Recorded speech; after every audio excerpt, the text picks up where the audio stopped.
Hello, everyone. Welcome to Tea and Banter with me. It's me, Mary Elizabeth. So, this is September wrap up. I know it's a little late. I apologize for that. But I just technically finished the last book, so I wanted to wait for that. But I originally had a TBR, which were these lovely books right here for September. How many of these did I read? None. You heard me right. I didn't read any of them. However, I did read quite a few books. Unfortunately, they were none from my TBR, none off my bookshelves. They were audiobooks and Kindle books. So we'll talk about my problem after I review the books that I did listen to and read. So the first book, I do have some notes here just in case I forget some names or some details. And I do really work hard to keep any spoilers out for you, so that if it's something you want to read, you can absolutely go ahead and do.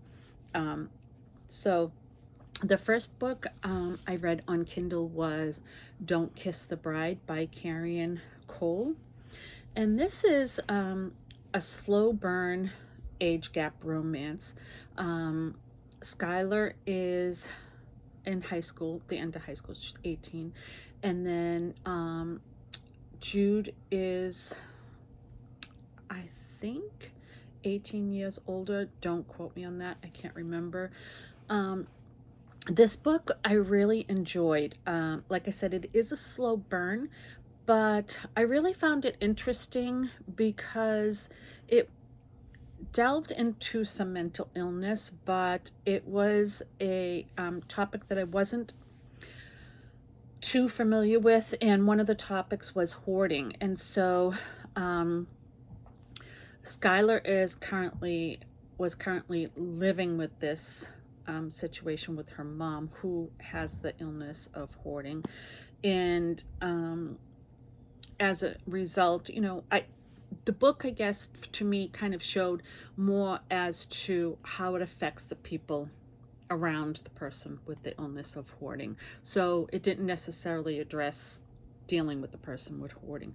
But I thought that that was an interesting take. And it did affect Skylar a lot. And I don't want to go into great detail because I think it's important you read it and experience it for yourself. But it was very eye-opening. Now, I don't know how much Skylar's suffering was over dramatized or if it isn't, because again, I don't know really a whole bunch of information on hoarding and the effects on loved ones. So I can't answer that. But from what I read, it's really a sad illness, and it really does affect the people around you. And so as part of one of the results, Skylar has some eating disorders. So that's just kind of one example of how it affects her. And she doesn't have health insurance.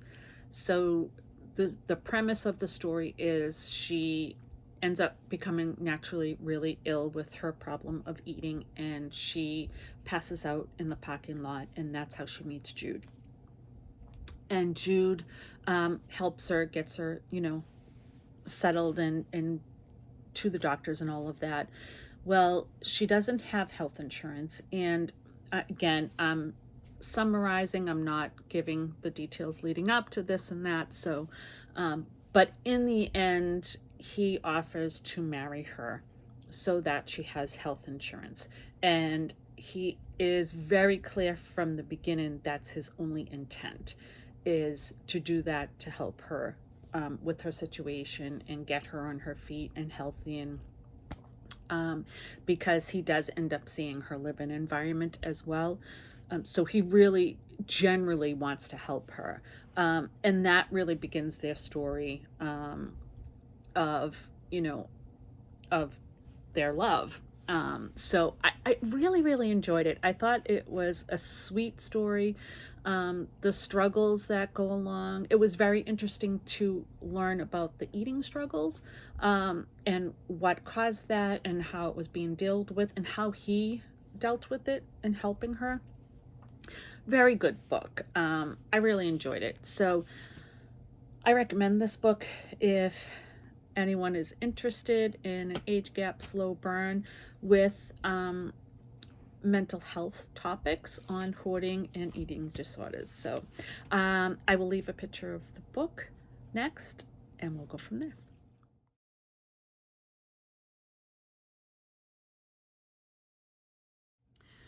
Continuing on with series, I'm also happy to announce I completed 3 books on my SAS list out of another series, and that series is the Cupcake Bake Shop Mysteries by Jen McKinley.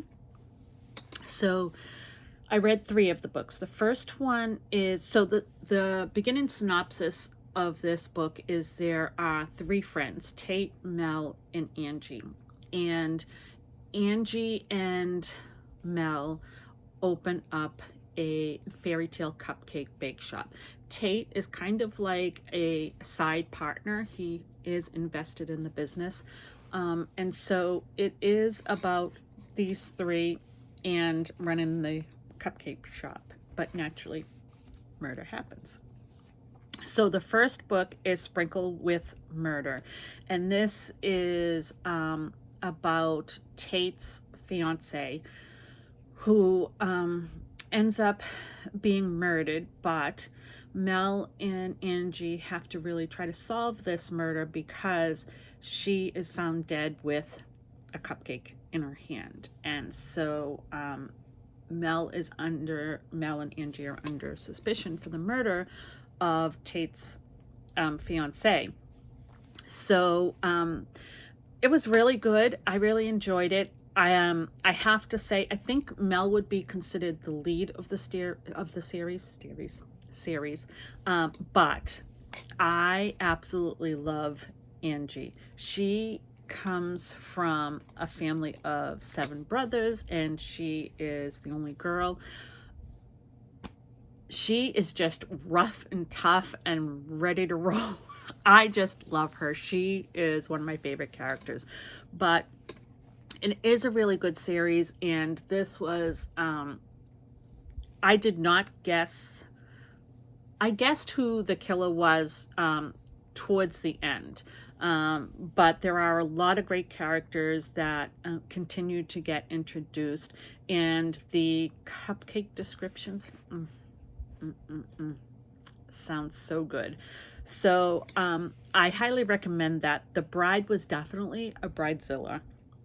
So that's kind of, I think, a common theme with the murder mysteries if it's a bride to be. But so out of the 3, that the first one was my least favorite, but I think that's always the case because it's kind of introducing you to the characters and doing the setup. So to me, that's to be expected. The second one was called Buttercream Bump Off, and this was another fun one because this was about Mel's mother, and Mel's father has passed away. Mel's mother has been alone for 10 years. So she finally goes on a date and comes to the shop to tell her daughter she's going on a date and who this name of the person is or whatever. And at the time she's telling Mel is in the middle of teaching a cooking class to 3 couples, I believe it is. And so what ends up happening is the mom's date is found dead in a jacuzzi or a pool. I'm not quite sure what. And she calls Mel, and when she gets there, the mom is not fully clothed. It's kind of comical, but so then, of course, Mel and the team has to kind of find the killer because Mel's mom is the #1 suspect. So that was really good. The next one was even better. This was Death by the Dozen, and this was like an Iron Chef Bake Off, and it was the judges being murdered. The first judge murdered was very close to Mel. He was one of her professors in cooking school, so that's how Mel's involvement or connection is to this book. And this was a lot of fun too, seeing some of the recipes being created from this Iron Chef Bake Off. One of the ingredients was sauerkraut. I would have never thought you could make a cupcake using sauerkraut, but I guess you can. And apparently it does taste good. I don't know. I've never had a cupcake with sauerkraut. So, but it was really interesting and really fun to see the ingredients. And I liked that the author, did make recipes from those ingredients to make cupcakes. So I thought that was really fun and really interesting. And this was a lot of running around trying to really figure out who the killer was, because again, this was a big event with lots of people. I mean, of course you have your core people, but it was really, really good. I highly recommend the Cupcake Mysteries, a fairy tale cupcake mystery series.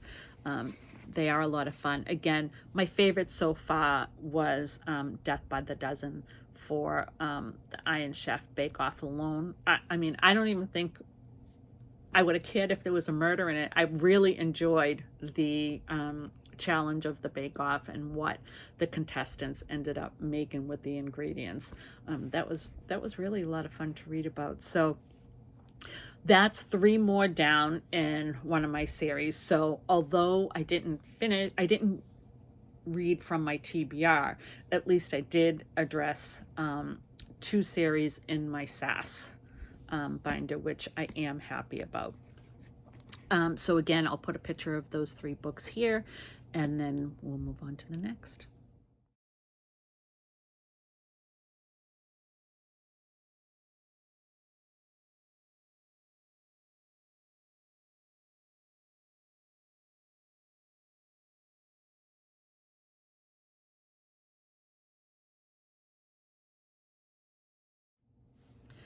Okay, friends, so happy that I got to address my SAS list, and I finished a series.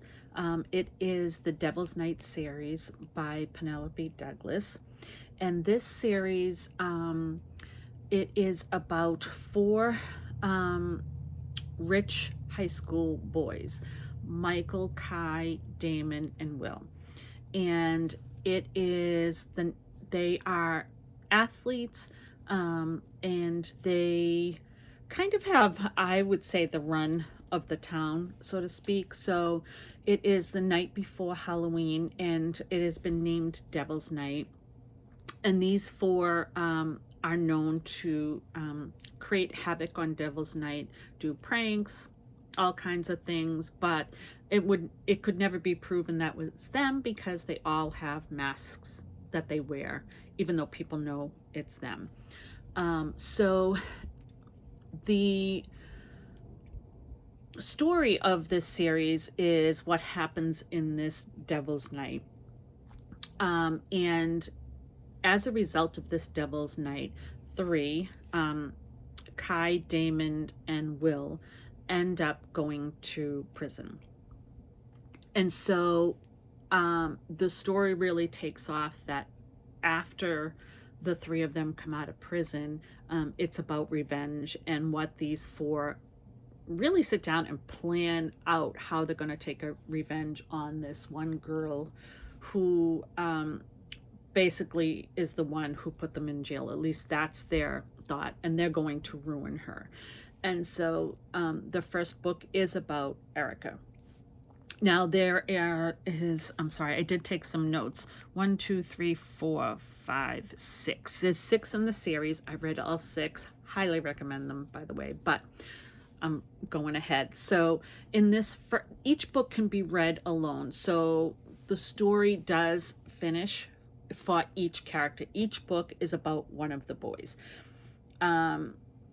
So this first book is really about Michael and Erica. And or Riker, that's what they call her, I believe. And they all believe that Riker is the one who turned them in, because a couple of things happen, and it was filmed, and they believe that she is the one who turned in the film, and that's how they got arrested. So their plan is to ruin her in this book. And so I won't give any spoilers away, but so that book gets solved. And it's hard to explain because the issue does get solved, but in each book for each character, there's more to it than that. So as you read each book, you find out it's not so simple, and there's more to it, and maybe more people involved on that first issue of these three having to go to jail. So, which I found really interesting, because you don't realize that. You think it's ended in each book, and when you go to the next book, you find out, oh, wait a minute, and you could go back and kind of see the clues. So I thought that was really good, and it's nice to see the development, getting to know each one of the boys, and also their love interest and their story and how it all intermingles. And there are connections between characters that you didn't realize. So, in Hideaway, you get introduced to a character, and she has some involvement with one of the other characters, but you don't know how. And when it comes to light, it's like, oh my God, why didn't I get that off of this clue? So there's a lot of that. So like I said, I would recommend reading them in order. You can absolutely not, and pick up a book and still kind of figure out that story. And it, like I said, each book ends, so you're not left on a cliffhanger. But when you read all of them and the tie-ins, it's really worth it. So the first book is Corrupt, and like I said, that's Michael and Erica. Hideaway is Kai and Banks, and Banks and Riker are very, very different characters, which I also liked, because it kind of gives you, a little different, so you're not reading kind of the same personalities over and over. Banks has some spunk to her, which I like again. So that's their story. Killswitch is Damon and Winter. I love Winter. Love, love, love Winter. And the other thing I really love about Killswitch, I love Damon. He's what you would consider, I guess, the psycho of the group.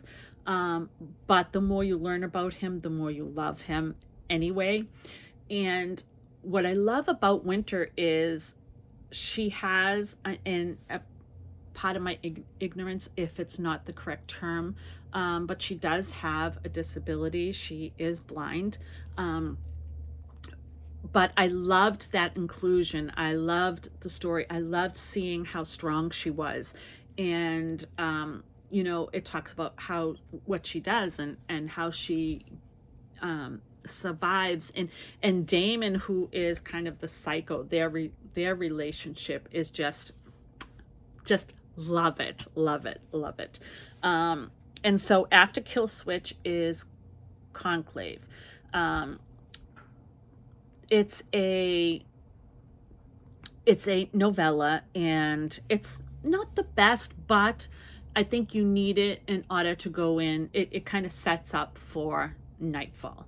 And I'm going to backtrack a little bit and say that Damon and Will are best friends. Like they're a team all to their own. And so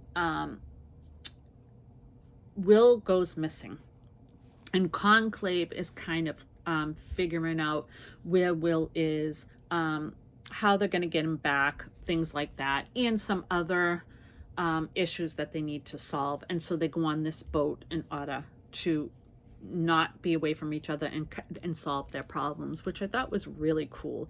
And then we go into Nightfall, which is Will's story. And what I love about Will's story in Nightfall is he is seen, I think, as the happy-go-lucky, but also, I think, the weakest of the group. And what I found in Nightfall is he's not as weak as you think he is. And he has a story, and he's smart, and he's funny and loving. And so it just, and he loves with his whole heart, and his heroine he has loved with his whole heart, and their challenges and struggles together, and growing up, and different lifestyles of how you know, he could still be a kid and Emery could not. She was a grown up and dealing with really tough issues, and how that works. So I really, really enjoyed each book. And that is Nightfall. And then the last one is Fire Night. Again, this is another novella, and some might say it wasn't necessary. I enjoyed it. I thought, you know, it did have all the characters, and it did kind of talk about them a little bit, but it kind of introduced them to their families. You get to see how their families are doing, and the ones that have children and who their children are, and it kind of gives a synopsis, a little sneak peek as to the children's interactions with each other, and just being really their own family, not blood related, but a family that's unbreakable. They are an unbreakable team. Those boys, no matter what, are an unbreakable team, and even though they've developed their own families, that doesn't change. Their families just become one family. And I think that that's wonderful. And throughout this series, you learn that just because you're blood related doesn't really make you family. There's a lot to be a family. And this series kind of shows that not always blood relations our family and you make your family, and they did. And I thought that just was it was just amazing, and I can't highly recommend it enough. So if you like romance, because there is a lot of that in there, but the story is just amazing, and these boys are amazing. So I highly recommend. Again, I'll put a picture of all the books here. And again, that is the Devil's Night series by Penelope Douglas. Mwah, to the series.